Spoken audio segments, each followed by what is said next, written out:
In 1946, the United States secretly offered Denmark $100 million to buy a piece of land. Denmark said no. In 1955, America tried again, rejected. In 2019, Donald Trump tried again, rejected. And in 2025, America is still trying, this time with military threats on the table. This is not a joke, and this is not new. The US has been obsessed with one single island for over 150 years. So, why does America keep trying? Is it really about national security, like politicians claim? Is it about money, resources? Or is there something much bigger going on? A quiet, slow-moving chess match between global superpowers that most people aren't paying attention to. Because here's the thing, this isn't a Trump thing. This isn't a Republican thing or a Democrat thing. This is an American thing. And it goes all the way back to 1867. Let's break it all down. The story nobody tells you. The year is 1867. The Civil War has just ended. America is expanding westward, flexing its muscles as a growing world power. Secretary of State William Seward had just pulled off one of the greatest land deals in history, purchasing Alaska from Russia for just $7.2 million. And riding high on that success, he immediately looked north and thought, what about Greenland? He commissioned a full survey of the island, was deeply impressed by its natural resources, and pushed hard to acquire both Greenland and Iceland for just $5.5 million, roughly $125 million in today's money. Congress shot it down. The deal never happened. But the idea never died. Fast forward to 1910. The US floated the idea again, rejected. Then, in 1941, something changed.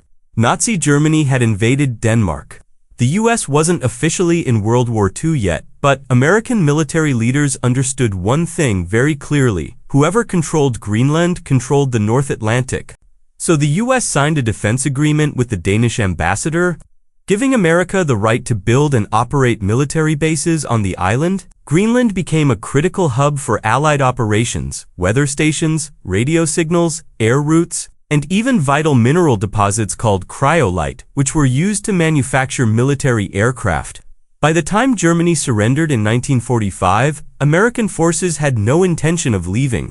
And in 1946, President Harry Truman made it official. He secretly offered Denmark $100 million to purchase Greenland outright, calling it essential to post-war security. Denmark said no, but again, the idea refused to die.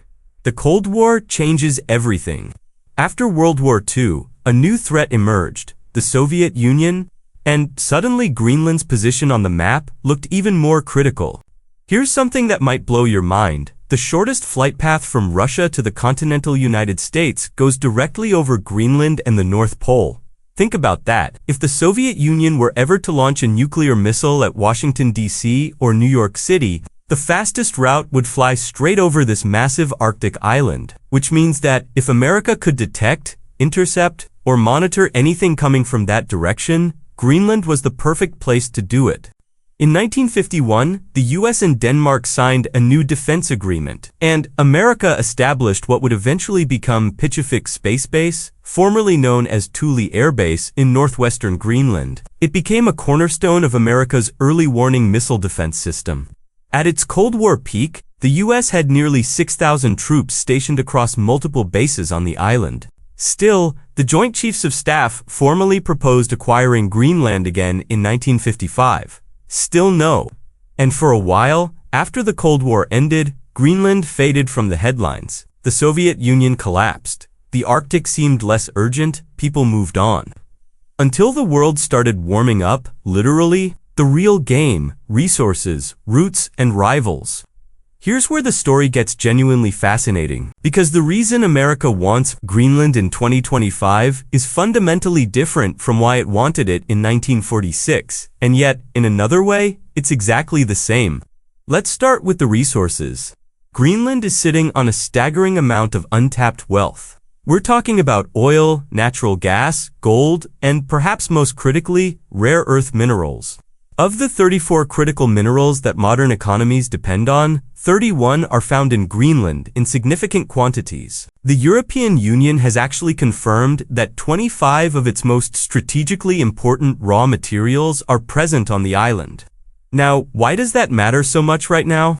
Because China currently mines over 60% of the world's rare earth elements, and it refines approximately 90% of them. These minerals are not just ingredients for electric cars and wind turbines. They are essential components in fighter jets, missile guidance systems, semiconductors, and virtually every piece of advanced military hardware the United States relies on. China's dominance over this supply chain gives Beijing enormous leverage, the kind of leverage that keeps American defense planners up at night. Greenland could change all of that, but it gets even bigger when you factor in climate change. As Arctic ice melts at an accelerating rate, entirely new shipping routes are opening up. The Northern Sea Route and the Northwest Passage could dramatically reduce travel time between Asia and Europe, cutting through waters that run right alongside Greenland. The island that once seemed remote and irrelevant is suddenly sitting at the center of the world's future trade highways.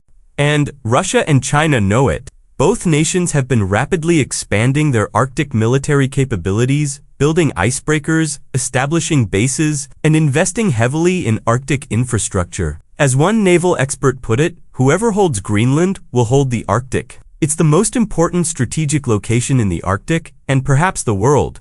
Why this isn't as simple as Trump makes it sound? Now, here's where things get complicated.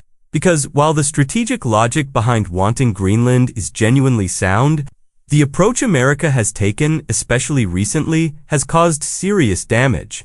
When Trump first proposed buying Greenland in 2019, most people laughed it off. When he returned to the idea in late 2024 and early 2025, threatening not to rule out military force to acquire it, the response was very different. The Prime Minister of Denmark warned that a US attack on another NATO ally would mean the end of the alliance entirely.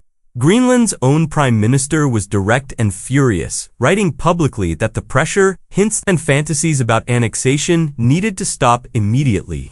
Thousands of Greenlanders took to the streets in protest, because, for them, this isn't an abstract geopolitical debate. It's their home, their sovereignty, their identity. And here's the irony.